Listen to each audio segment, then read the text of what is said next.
سلام بینندگان ارجمند. امروز جامعه جهانی را بیماری سیرایتی کرونا ویروس خیلی به تشویش آورده است و برای پیشگیری از آن تدبیرهای لازمه را به انجام رسانیده ایستادند.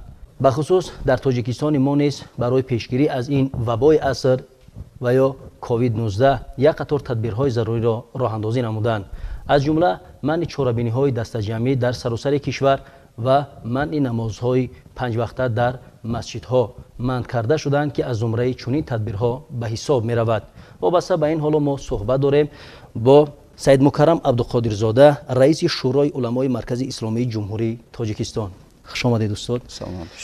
طوری می‌دانیم چند پیش قرار ریاست شورای علمای جمهوری تاجیکستان وابسته به وضعیت به وجود آمده، یعنی نمازهای دسته جمعی را در مسجدها موقتا منع نمودند. خب لطفاً میگفتید که در این شب و روز ضرورت موقتا بسته شدن مسجدها تا کدام اندازه ضرور بود، در حالی که خوشبختانه در تاجیکستان تا به امروز بیماری کرونا ویروس یعنی سیرایت بیماری کرونا ویروس به قید گرفته نشده است. به نام خداوند بی نهایت بخشنده و بی نهایت مهربان. دین مبین اسلام برای پیشگیری تمام خطرها، حالا میگوید اگر در اون طرف دنیا خطری به وجود آمد، در اینجا احتیاطات رو بگیر. بله.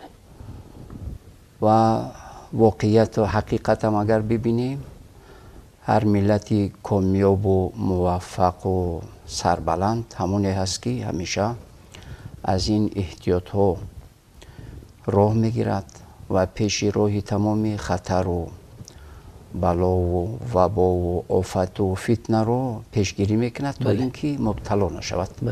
چطوری که میگویند یعنی احتیاط بهتر از معالجه است، یا که پیشگیری بهتر از ارزانتر از معالجه است. اگر ما انتظار شویم که حالا کی میآید بعد ما کارهای را انجام بدهیم، در اونجا ما الکی ناکامیم. درست. چرا که با چشم سر دیده شدیم که چقدر دولت‌های ابرقدرت الکی به زانو افتادند و هر کدامی در فکری خود هستند، نمیدونند چگونه نجات پیدا کنند. بله. برای همین این قراری خب حکومت برای تمام اون جمع‌شوی مردم با مناسبت‌های گوناگون، کنفرانس ها خب علمی یا که غیر علمی، هر نمودی که باشد، از جمله خب توصیه های وزارت تندرستی برای منع کردن مسجد ها برای نماز 5 وقته و جمعه و تراویح. از جمله همین احتیاط هایی هست که باید همه مسلمان ها توصیه وزارت تندرستی رو باید که عملی کنند. به خاطر چی؟ به خاطر که خداوند عزوجل آشکار و روشن میگوید استعیذ بالله فاسألوا اهل الذکر ان کنتم لا تعلمون. شما داننده متخصص و داننده موضوع رو گوش کنید اگر خود نمیدونید. حالا خادم دین یا داملا یا که روحانی یا مردمی عادی و من تصورات درباره این وبا ندارند. چگونه میگذرد، با کدام سبب میگذرد، باید چیکار کند. یا که همچنین یکی از جزئیات های دینی عامه مردم نمیدانند که دین خدا و رسول خدا در مسئله های عبادت و در مسئله های زندگی اجتماعی، زن و شوهری، تربیت فرزند، احترام پدر، یعنی این همه جزئیات رو همه نمیدانند. درست. حالا کی میداند؟ متخصص میداند. پس متخصص که میداند، برای همین خداوند عزوجل میگوید که متخصصی ساحه هر توصیه و پیشنهادی را کرد، این وظیفه ایمانی شما هست که باید اون توصیه را عملی کنید و واجبات دینی شما هست که باید اون رو در زندگی و عملی کنید. توصیه وزارت تندرستی به خاطر چی هست؟ به خاطری که مردم و ملت و کشور آرام و آسوده و آسایشته باشند. به این وبا و به این بلا مبتلا و گرفتار نشوند.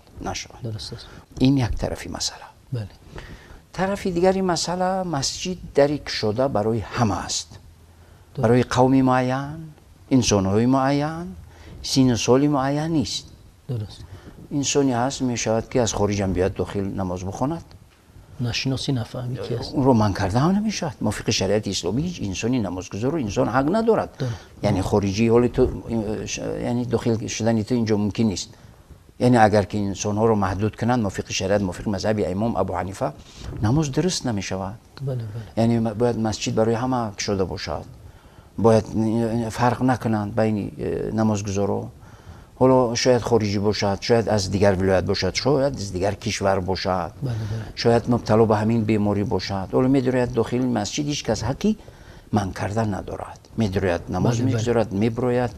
یعنی مسجد، نظارت مسجد تا یک اندازه دشوار است، بله بی محدود است، بی محدود است. همچنانی که خدا و رسول خدا میگوید که باید ما پیروی از گفته‌های متخصص کنیم، این واجبات ایمانی ما است که باید به این توصیه و به این فرمانهای خدا و رسول خدا و توصیه‌های وزارت تندرستی چیکار کنیم، عمل کنیم. بله بله. و به خاطر چی باز تکرارم شود من میگویم که ما در حالت مقرری و معمولی نیستیم. درست. ما در خطر، یعنی بلای عصر و بای عصر و خطری است که دنیا رو تهدید کرده ایستاده است، در این حالت قرار داریم و این حالت هم موقت است. هر بیماری، هر وبای، هر بلای، هر بیماری های سیرایت کننده وقت دارد میگذرد. حالا که وقتش گذشت باز مسجد هم که بی‌ضرر کنونی و دیگر که شد، خب دیگر مردم آزاد باز میان عبادت میکنیم. خداوند دعا کنیم که زودتر این خطر برطرف شود. بله بله. مادامی که چنین است، حالا خدا و رسول خدا پیامبر علیه السلام در حدیث مبارک 1400 تقریبا 45 سال قبل، 1445 سال قبل، بله بله، گفتگیان که در صحیح بخاری یکی از صحیح ترین کتاب های حدیث است، آمدگی است میگوید که هر جایی که بیماری سرایتی باشد اونجا نروید. اگر در منطقه یا محل جایی که شما بودید در اونجا بیماری سرایتی وبا اگر اونجا هست، از اونجا بیرون نروید. علم امروز کشف کرده است که در حقیقت یگانه راهی که نجات انسانیت و بشریت هست همین کرانتین است. بله. حالا اولین انسانی که پیشنهاد کردگی است کرانتین، این پیامبر علیه السلام است. به خاطر چی نروید؟ مبتلا به اون بیماری میشوید، خود رو هلاک میکنید. یعنی چرا نبرید؟ به خاطر که اون بیماری رو پخش نکنید. اون بیماری رو یعنی سبب آزار و اذیت و ضرری دیگران نشوید. یعنی که در همون زمان پیامبر گرامی اسلام همین گونه بیماری ها نیست موجود بود که تا این مثلا خبرها رو برای ما نسل امروزه رساندن. وبا نبود در زمان حضرت پیامبر علیه السلام، اما باری خیلی باران سیل و راهها همه لای، خطرها جدی به وجود اومد. در همون هنگام خطر، بله، پیامبر علیه السلام حضرت بلال رضی الله عنه رو گفت که به جایی که اذان بگو، در وقت نماز اذان بگو، اما به جایی که میگه که حالا حی علی الصلاه به نماز بیایید، خب به جایی که بگید به نماز بیایید، نمازها را صلوا فی بیوتیکم، یعنی نماز رو در خانه هاتون بخونید. چرا؟ به خاطر که راه لای است، خطر است، سیل هست، باران سخت است.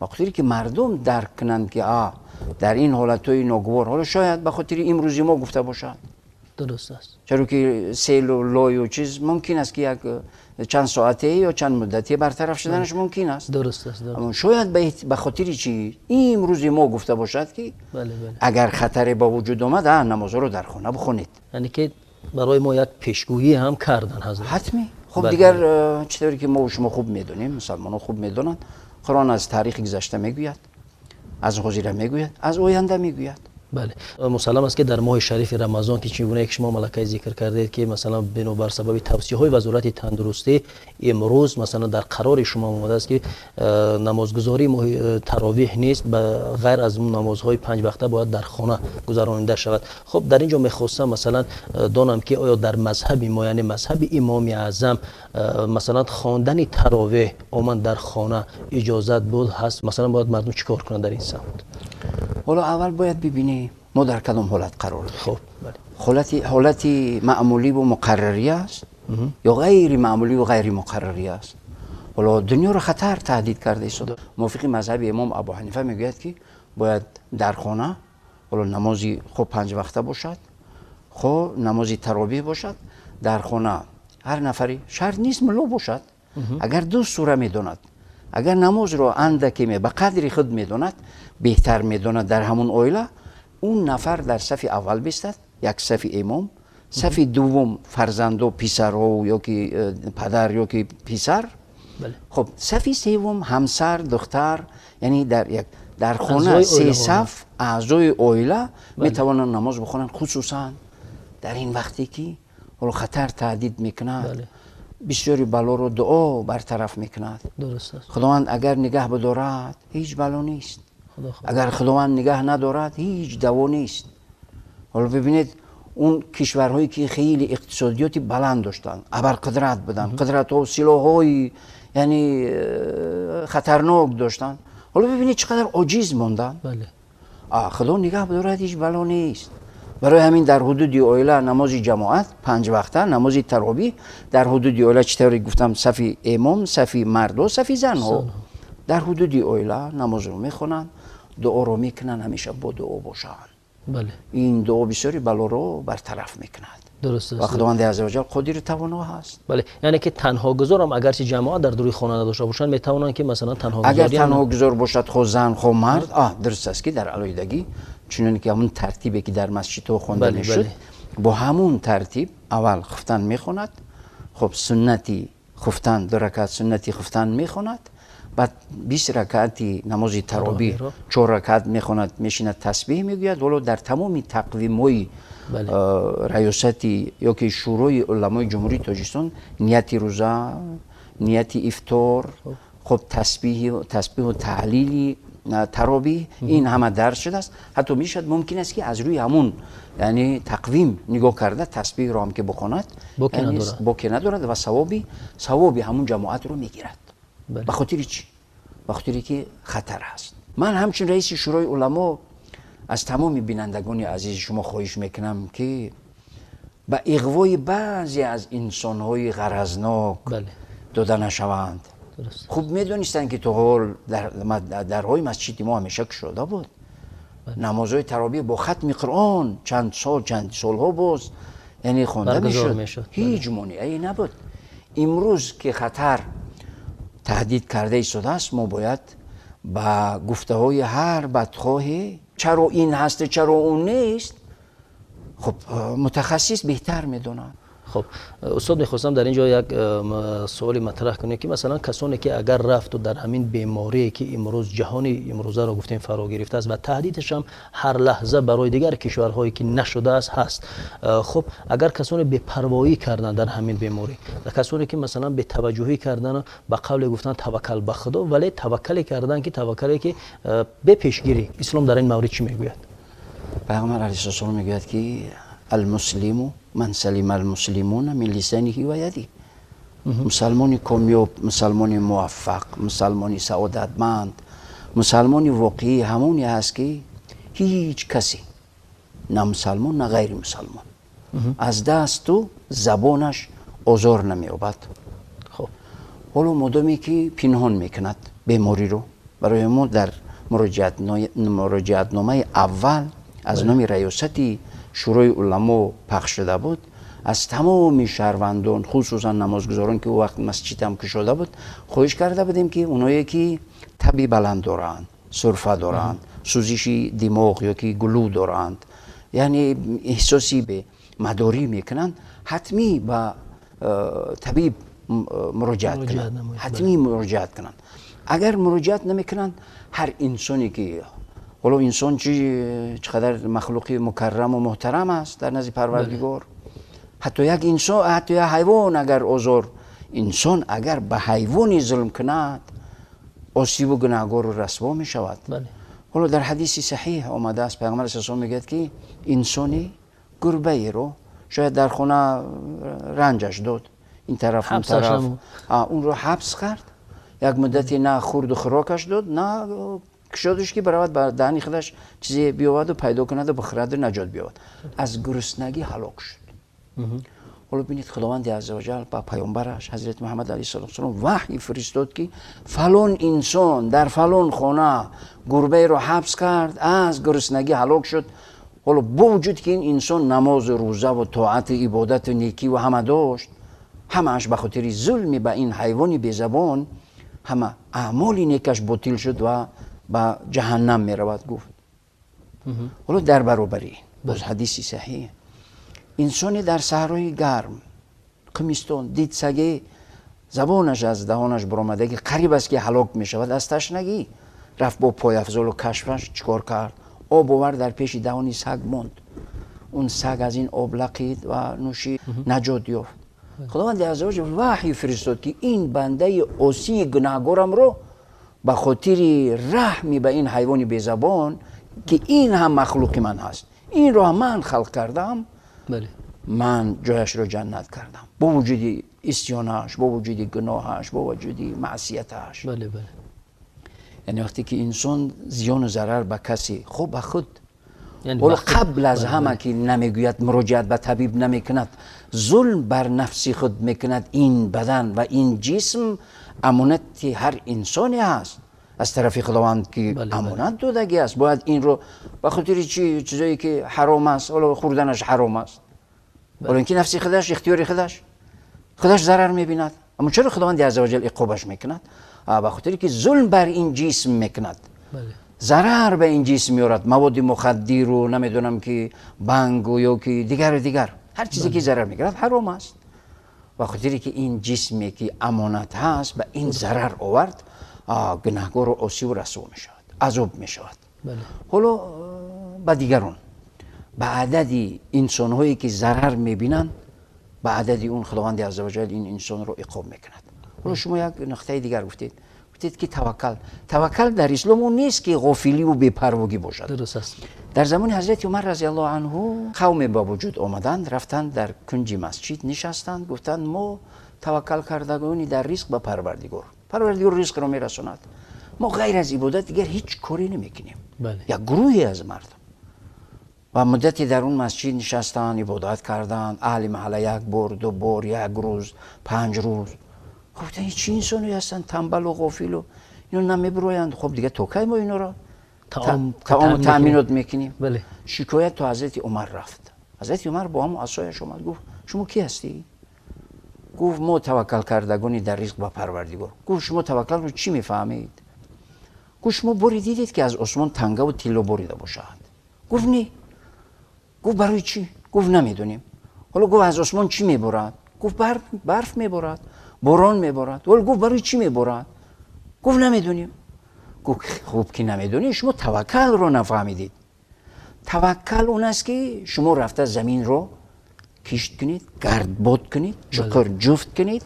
دانه رو پرتوید بلویش رو پوشونید بعد توکلش رو با پروردگار آیا رزق می شود یا نه اشتباه با توکلش اون حالی که چی میشه دیگر رو در دستی تو نیست بله بله حالا اونی که در دستی تو نیست تمام کاری که از دستت میاد بکن حالا اونی که در دستی تو نیست توکلش به خداوند درست برای همین حالا ما در حالتی قرار داریم که تمام احتیاطات رو باید بگیریم با توکل کنیم بعد توکل کنیم بله اگر انسان به ظاهری کار نظر کند امام مالک رحمت الله علیه هم میگوید که مسلمان باید چنان احتیاط کار باشد چنان دقیق و عمیق کار انجام بدهد و احتیاط کند کار رو مستحکم و استوار کند که کسی ببیند بگوید همین انسان اصلا مردنی نیست درسته از چی کاری؟ مستحکم کاری، احتیاط کاری تمامی چیزی که از دستش میآید بکند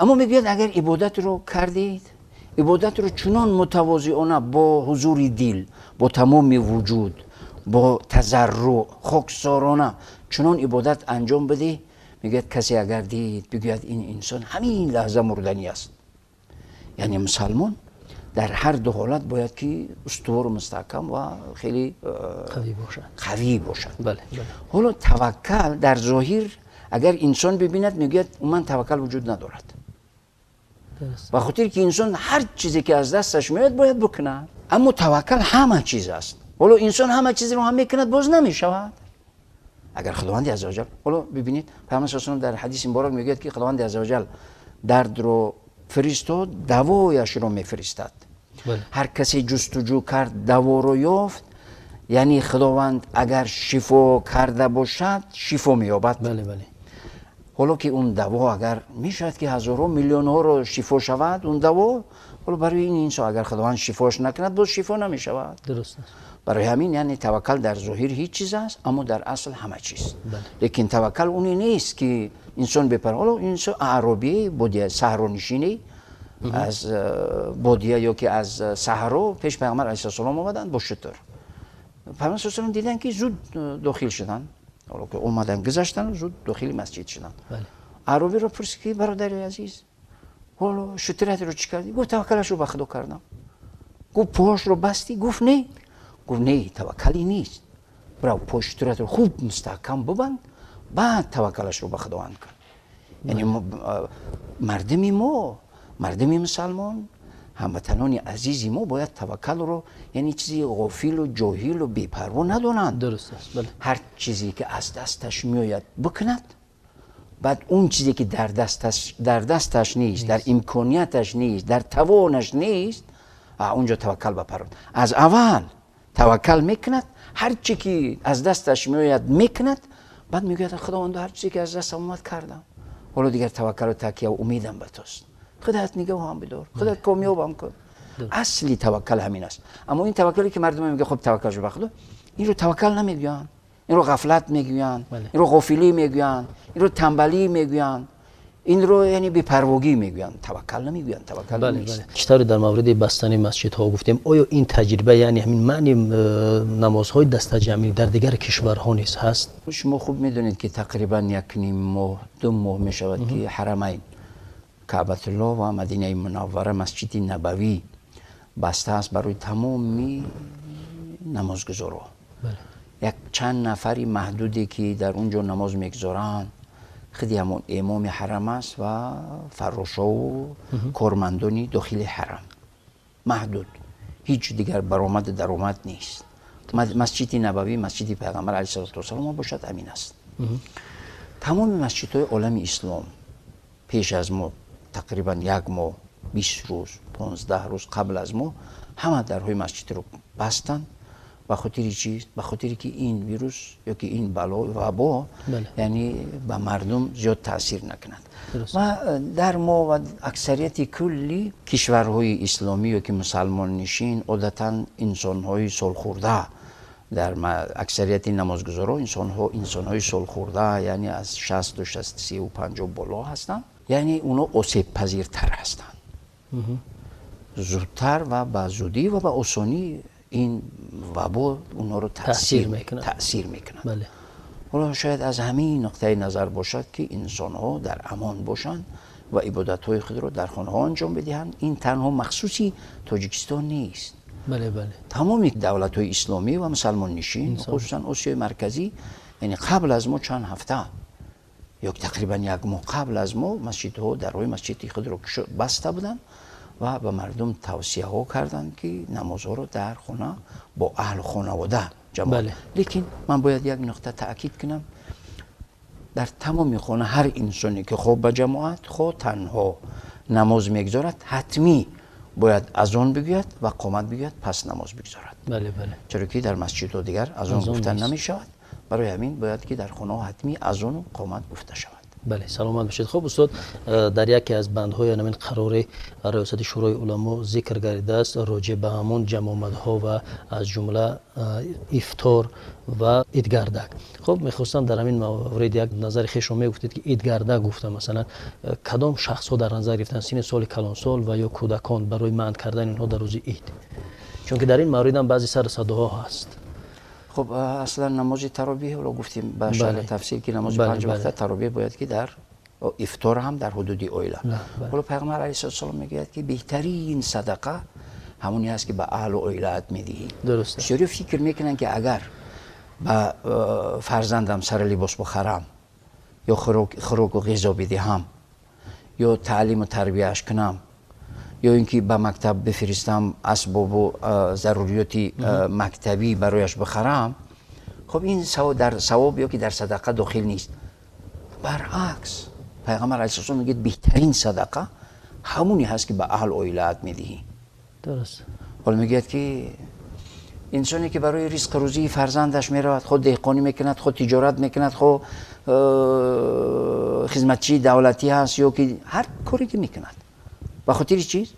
به خاطر تامیناتی اهل خانواده و فرزند و زن و دیگر. انسان وقتی که به اهل خانوادهش هر چی که انجام میدهد، حتی از همون مهربانی و رحم و شفقت، حتی اظهار محبت به همسر و افطاری که برای اهل خانواده تشکیل میکنن در حدود اویلا سر دسترخوان مینشینند، شاید که فرصتایی بود که این همنشینی دست نمیداد، فرصت دست نمیداد، میروید که فرزندو خوبند، ول میبروید فرزندو خوبند، یعنی با اهل خانواده و فرزندو سر دسترخوان نشستن، یک پیاله چای گرفتن، یک پند اندرز گفتن، یک شوخی و تبسم و خنده دادن. بهترین صدقه است.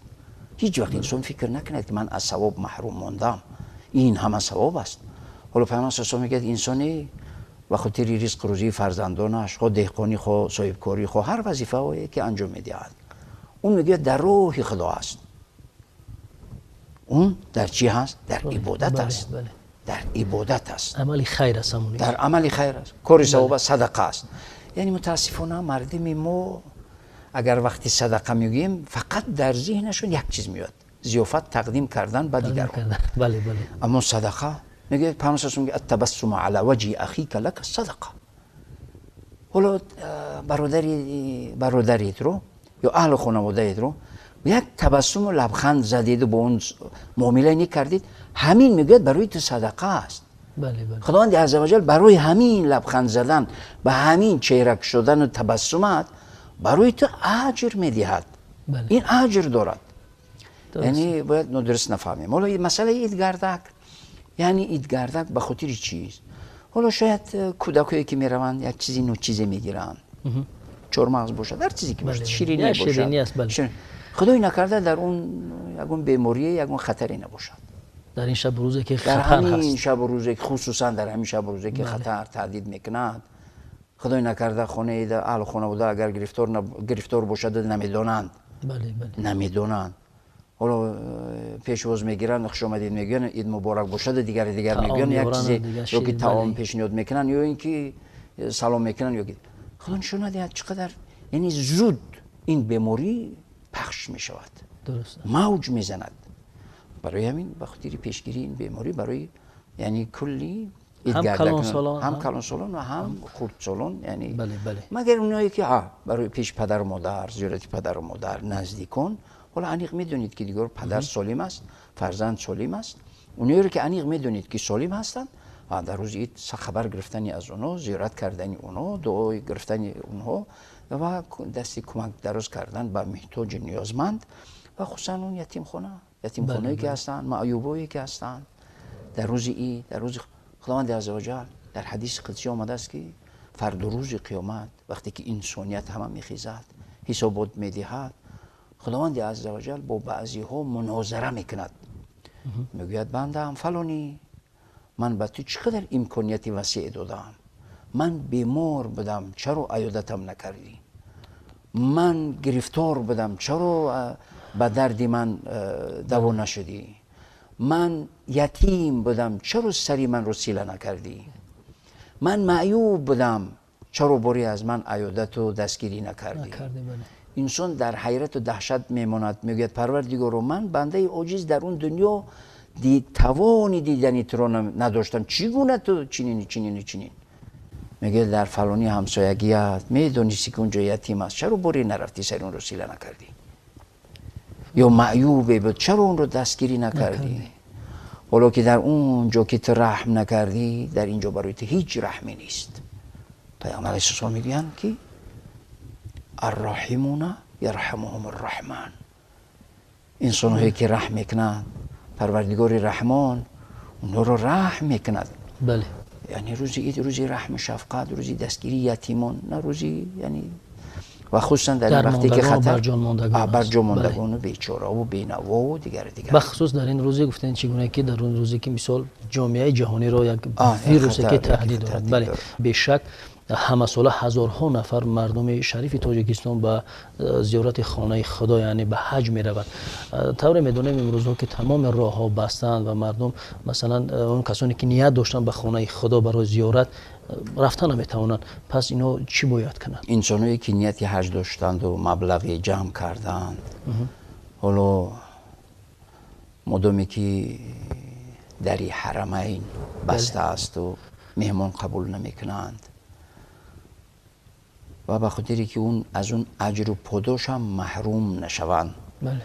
که مدتی شاید مدتی طولانی است که تیاری دیدند مبلغ جمع کردن. بله بله بله. به خاطری که از اون ثواب محروم نشوند، بهترین ثواب و بهترین کار همون است که خانواده خود و اهل و خانواده خود و یا اینکه در محل خود یک کاری خیری کنند، راهی رو هموار کنند، آبی بکشند و بیارند، یا که چاهی برای مردم، یعنی یا اینکه باغی بنیاد کنند یا اینکه بینایی بنیاد کنند به قدری توان چه قدری که توان دارند.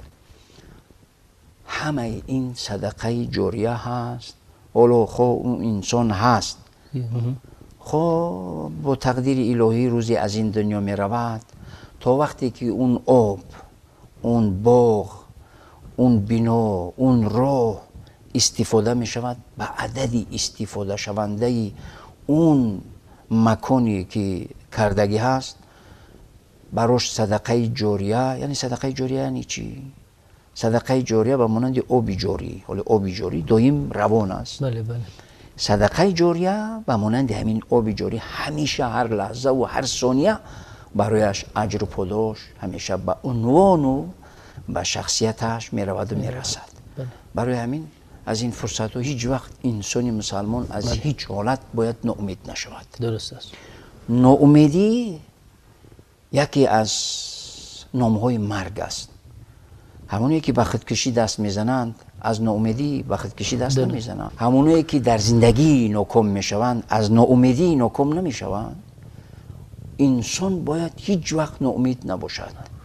چرا؟ به خاطری که صدها هزارها راه ثواب و اجر و پاداش و صدقه جاریه وجود دارد که انسان میتواند با این راه همون اجر و پاداش، همون قناعتمندی و خاطر جمعی که در قلب میآید اون رو به دست بیارد. درسته. خب در آخر میخواستم توصیه شما رو در اصال دلایل شرعی نسبت آن کسانی که مثلا در کدام حالت میتوانند روزه گیرند، در کدام حالت نه، شنیده باشیم.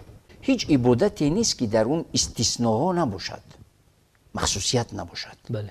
گذشت نباشد. حتمی برای اون گذشت ها هست.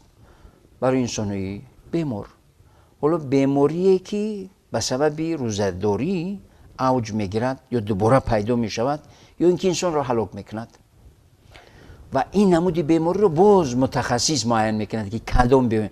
داملا و ملا و خودی میدین نمیدوند که کدام بیماری باید که روزه‌اش رو بخورد. حتمی باید بیمار پیش طبیب برود. بله. طبیب رو بپرسد که طبیب من چنان بیماری دارم، بله. حالا روزه بگیرم یا نگیرم؟ حالا وقتی که طبیب گفت که روزه نگیر، اگر روزه بگیرد مضر ضرر بیابد آسی می شود. چرا؟ به خاطر که به جان خود جبر کرد. پیامبر صلی الله علیه و آله میگه که صوموا تصیحوا، شما روزه بدارید صحتمند و توانمند شوید. روزه به خاطر نیست که کسل و بیمار یا هلاک شود. روزه گرفتن به خاطر توانمند شدن است. انسانی سالم رو واقعا هم توانمند و بسیاری بیماری رو برطرف میکند. یه 8 گروهی است که باید که روزه هاشون رو چیکار کنن؟ اجازت است که بخورن. خب به وقتی مناسبی دیگر در آینده نزدیک بعد قضای هر روزش رو قضا میدارن، یک روز رو یک روز روزه میدارن. خب مسافر که 120 کیلومتر اگر حرکت کردنی بود، سفر رفتنی بود، از حدود محل یا شهر، از دروازه شهر بیرون شد، از اونجا خوردن روزه‌اش رو شروع میکند تا برگشتن. وقتی برگشت چند روزی که سفرش دوام کرد، در این مدتی چند روز اختیار دارد که روزه‌اش رو چیکار کند؟ بخورد. مادری حامله دار که حملش نزدیک است، تولدش نزدیک است، حامله است، تولدش نزدیک است و هم خود و هم جنینی که در رحم مادر هست آزار یا که اذیت یا که نارسایی به وجود میاد و ضرر میبیند، شریعت اسلامی به این گونه مادرها اجازه داده است که روزه‌اشون رو بخورند. یا که مادر شیرده که طفلش غیر از شیر مادر دیگر هیچ چیزی خورده نمیتواند. اگر مادر نخورد شیر نمیکند. بله. حالا شیر نکرد اون طفلک آزار مییابد. شریعت اسلام همه این چیزا رو یعنی شریعت دین اسلام بنیاد دین آسان است. اما متاسفانه بعضیایی که نمیدونن خیلی مشکل و سخت و وزنینش کردن. خب غیر از این باز انسان‌هایی که در کارهای مشقت و وزنین و سختی که آسیب میبینن، آسیب جدی در روح و روان و در جسم و جانشون میبینن، برای این گونه انسان‌ها هم چی هست؟ یعنی اجازت خوردن هست. میخورد پس غذای یک روزش رو یک روز میدارد. باز انسان‌هایی که وکیل سلطان میگن، یعنی کارمندان حکومت اونو رو در کار استفاده میکنن. کارهای خیلی مهمه هست، اگر همین روز امروز اگر انجام نیابد فردا دیر میشود. برای مثال کشتکاری بهاری یا جمعگیری چیز حاصلی پیشکی. خب اگر این رو ما فعلا انجام ندهیم بازارهای ما در ماه تیر ماه خالی می شود. قحطی و نیستی و یعنی مشکلی به عامه مردم به وجود می آید. با در نظر داشتی یا که با نظر داشتی چند ماه بعد باید فعلا ما باید چیکار انجام میدیم. حالا خصوصا اون شخصایی که متصدی مخصوص یعنی کسب و کاری چنین دارن، برای اون شریعت اسلامی اجازه داده که چیکار کنن. روزهشون رو اینجا میبینن که خطر است، روزهشون رو میخورن و یک روزی که خوردن یا چند روزی که خوردن یا هر چقدری که خوردن این روز رو یک روز غذا میدارن و انیق بدونن که آسی نمیشون. یا اینکه ساختمان کدام بینایی که خیلی مهم است، اگر اون ساختمان عیناً در مهلت معین انجام دادن نشود یا به اتمام نرسد، کدام خطری کدام ضرری جدی به ملت و به دولت و یا که به یک شخصیت یا به یک گروه معین ضرری جدی میرسد، در اینجا هم کارمندان اون ساختمان باید حتمی اون کار را انجام بدهند سر محل و وقتی که میبینن که کار خیلی وزنین هست و خطر به سلامتی و دیگر هست، در اینجا اجازت دارن که روزهشون رو بخورن، اما روزه رو یک روز رو غذا حتمی یک روزی خوردگیشون رو غذایش رو میدارن. انسانی سال خورده ما خیلی پیرزنان مثلا خب و پیرمردان هستند که خیلی در سن سالی خب دیگر ناتوانی بیمداری هستند. خب دیگر اونا اگر که روزه بگیرن انیق است که هلاک میشوند. درست است. مثلا توان ندارن بیشتر مثلا ضعیف میشوند یا که هلاک میشوند یا ناتوان بیماری یا وزنین میشوند. شریعت اسلامی برای این اجازه داده است، اما برای اون رو در اصطلاح فقه اسلامی شیخی فانی میگن. شیخی فانی برای شیخی فانی فدیه صوم. فدیه صوم در اصطلاح فقهی یعنی معنای جبران روزه. جبران روزه میکند، یعنی جبران روزه برای هر یک روزی روزش یک مسکین یک کم بضاعت رو یک خوراک میدهد. و موافق قرار شروع علما یعنی خوراکی میانه برای یک انسانی نیازمند 10 سومونی حساب کردند. خب اگر شوربه باشد یک نان باشد با یگان قندی در برش باشد یعنی حدود همین، یعنی 10 سومونی برای یک روز، برای هر روز 10 سومونی و برای یک ماه 300 سومونی.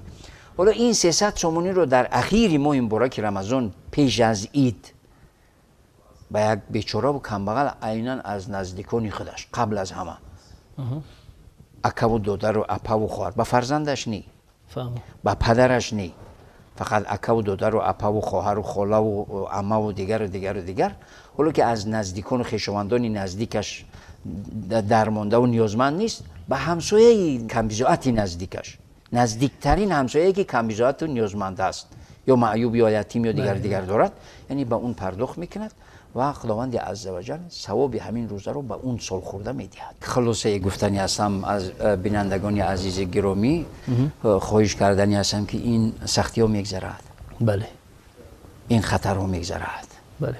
حیات تجربه زندگی اثبات کرده است که انسانی قوی اراده هر مشکلی رو به آسانی پشت سر میکند، اما انسانی ضعیف و انسانی نااستوار و بی اراده ناکام و ناموفق می شود. بله. این مشکلی ها میگذرد. کاری نکنیم از خود داغ ها بگذاریم. بله. کاری نکنیم در عضو خود در جامعه خود داغی بگذاریم. کاری کنیم که جامعه رو با آسانی و سبکی، همچنین که همیشه پیشوای ملت بر رئیس شهری دوشنبه غمخور و همیشه در کامیابی و سعادت همین ملت و دولت و همین شهر هستند، بله. با هم دست بدهیم این مشکل رو به آسانی بگذرانیم. بله باور داریم.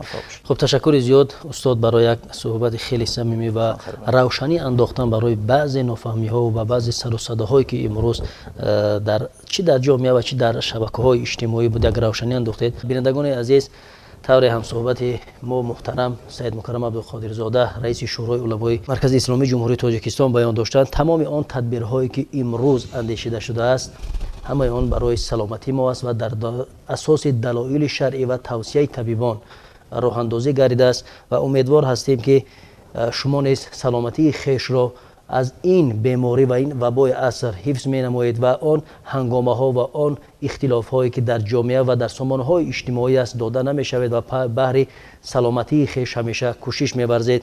اینجا برنامه ما به آخر می رسد. تا برنامه دیگر خوب و خوش بمانید.